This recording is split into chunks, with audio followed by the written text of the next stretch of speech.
Yeah, you see it, nigga. You see it. Y'all see it. I can't stand them niggas, bro.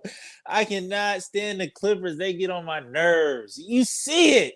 You see it. Hey, listen, man. I'm not trying to jump out the window, but that's what I'm talking about in the sense of not in the sense of like the game per se, but just the habits that we building. I love to see that shit. The way to not give up, to fight and just come back win.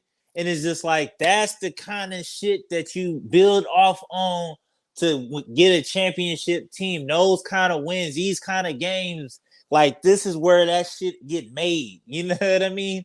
And a lot of that, I don't know if y'all watched a lot of like Brooklyn when it was the big three, when it was Durant, Harden, and Kyrie. But a lot of that was kind of, even though they didn't win a chip, I know it's kind of crazy to compare the two, but it's like a lot of that was present in this game in the sense of in that third quarter, the way that they took over, the way that they could just put up points in bunches and just say, all right, flip a switch and just we not gonna miss, we gonna go out here and go crazy. Like a lot of that was Brooklyn. If you paid attention and you watched any of those games, you've seen a lot of that. And I love to see that shit. You know what I mean? I love to see how we could just go crazy. Book with a little 40 ball, a little 40 burger on him. On him. So yeah, man, it was a good game. But shout out to the Clippers, man.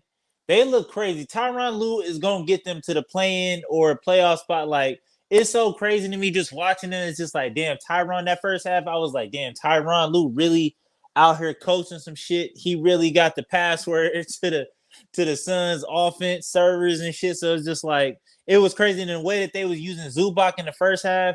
Shout out to James Harden for the 6 turnovers and just him. And I want to say Kevin Porter Jr. just fucked that whole game off and gave us that game. So shout out to them two for, you know what I'm saying, holding it down, POP. But if it wasn't for them two, like I don't know if we'd have won tonight. But James Harden, he kind of did. He was going crazy with Zubac, just find him in the open spots. But also, I feel later on in that game, the turnovers was just crazy. It was just getting too much. He wasn't hot, and it was just like my only beef for Harden was watching his Clippers, especially last night. I don't know if it's any Clipper fans in here or Harden fans that watched it last night. Like I don't know what the fuck was going on yesterday when Harden was inbounding the ball on 3 seconds on the clock. Like your best player is inbounding the ball, and then you throw a lob to Zubac, and he wasn't even like on some I'm about to lob dunk it in type shit. It was like you were gonna get the ball to Zubac and then do what? And then Norman Powell was hot as shit. So it's just like also shout out to Norman Powell too, because if he didn't go out, like if Book didn't elbow him in his nose and all that other shit, like this might be a totally different episode, a totally different podcast because he was hot and it seemed like every time we play him, he just get hot. And I feel like he should be up for some sort of award. You know what I'm saying? If it's not most improved, it's something because just if you've been sitting around, you've been watching him and paying attention to just what he been doing, like he been going crazy. Like that boy, he's been going crazy. But yeah, man. So shout out to Norman Powell. If it wasn't for him getting hurt, like I don't know if we had a third quarter because I think he sat out that whole or the majority of the third quarter, and that's really when we made our run. But Ryan Dunn played some good defense on Harden. Played some good defense overall, just against. I feel like him and to me the MVP of the night was Royce O'Neal. Trying to guard Zubac did a good job.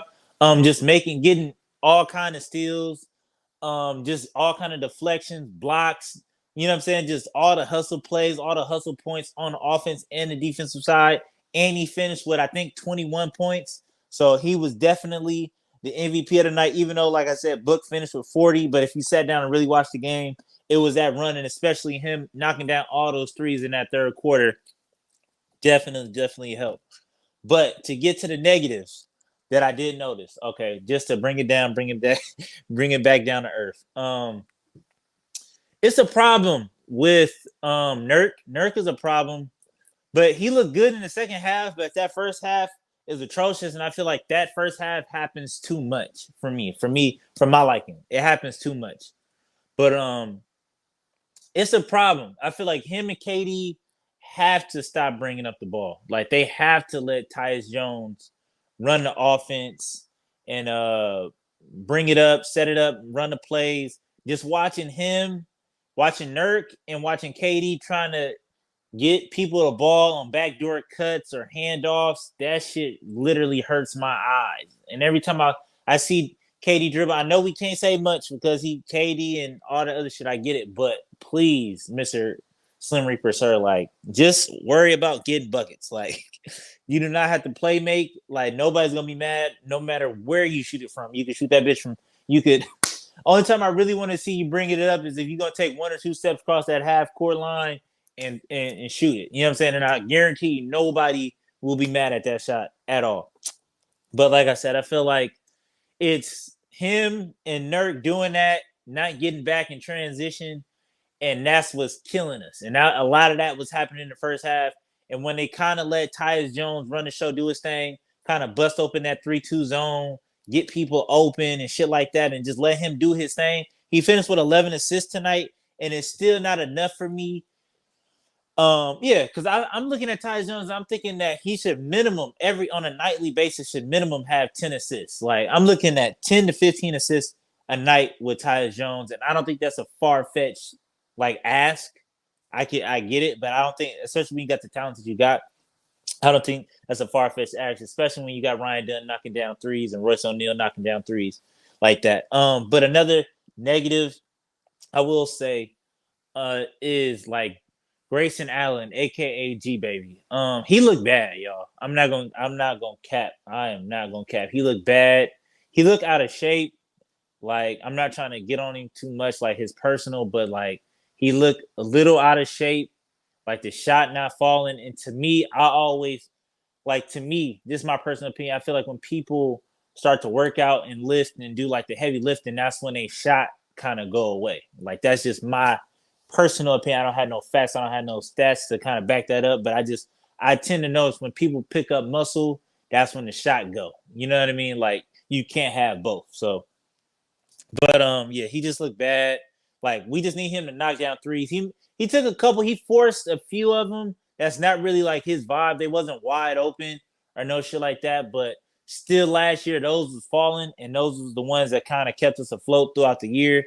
And I in the back of my mind when we bought Bud in, I was like, damn, is he gonna revert back to the Grayson Allen he was in Milwaukee? Because this is kind of the shit he was doing in Milwaukee, where it was just like a lot of this. You know what I'm saying? And I thought Frank Vogel was a breath of fresh air for him and stuff like that. So, but it's not looking good, y'all. It's not looking good, especially with when you got Ryan Dunn applying this uncomfortable pressure to be like, why would I give anybody else minutes not named Ryan Dunn? You know what I mean?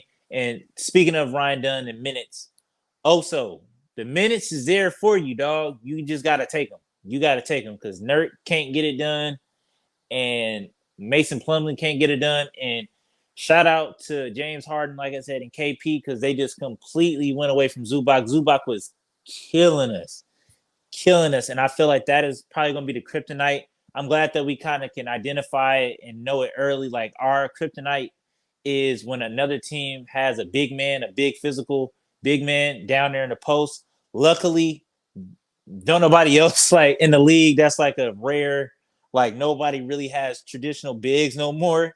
So like typically, luckily we don't have to worry about that on a nightly basis. But I've noticed whenever we go up against teams that could go big and they got the traditional big that could go back to the basket, we struggle. And like I said, luckily they went away from them for whatever strange reason because we couldn't do shit with them. Like Nurk couldn't do shit. Mason Plumlee couldn't do shit. Also couldn't do shit. And it was like, it looked real. They had him looking like fucking baby Shaq out there. I was like, y'all letting Zubac do this to y'all? That's absolutely nuts. But yeah. And I was thinking about it because I was like, man, it made me miss DA. You know what I mean? Like watching Zubac kill, it made me miss DA. And I was like, DA never like DA did a lot of things, but he ain't never like we ain't never had the shit that we complain about with Nurk with DA. Not trying to defend DA. I don't really care. Nobody's bigger than the program to me. But like the turnover shit was never an issue with DA. And like having like bigs just out there doing whatever the fuck they wanted to do wasn't a thing when DA was here. That's just me calling it objective. You know what I mean?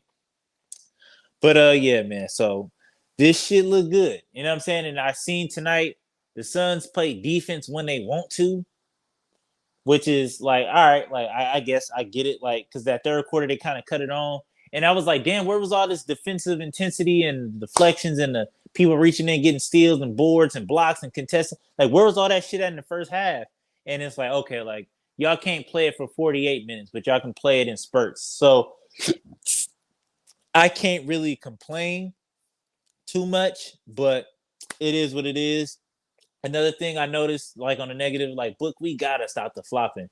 But I feel like he always get hurt whenever he try to flop. He shot the three, came down on his ankle a little wanky, or somebody else's ankle a little funny, and it's just like I feel like every time he shoot the three ball, he fall down on the ground. That's just one thing I just don't like. But outside of that, man, we look good. We got Portland coming up next. I'm looking for the stretch in the schedule where we got a bunch of easy games so we can just stack wins earlier. So whenever somebody else go down or go out, we got some wins to cushion us. You know what I'm saying? Bradley Beal, again, take as much time as you need, as much time. You do not want to irritate that elbow and then have to have surgery. And even if you do go out for the rest of the season or whatever the fuck the case may be, I still feel the same way I feel. And that still doesn't like affect my expectations for this team in regards to championship wise. So till next time, man, a good dub. We came down from 20. And like I said, those are the hardest games to win. Nobody wanted to listen to me until it actually happened to them. But those are the hardest games to win when it's like when you go up early and you whooping their ass and it's just like, all right, like what do we do now? Like you just bored. You know what I mean? So luckily tonight worked out in our favor. So dub is the dub. Till next time, man. Peace.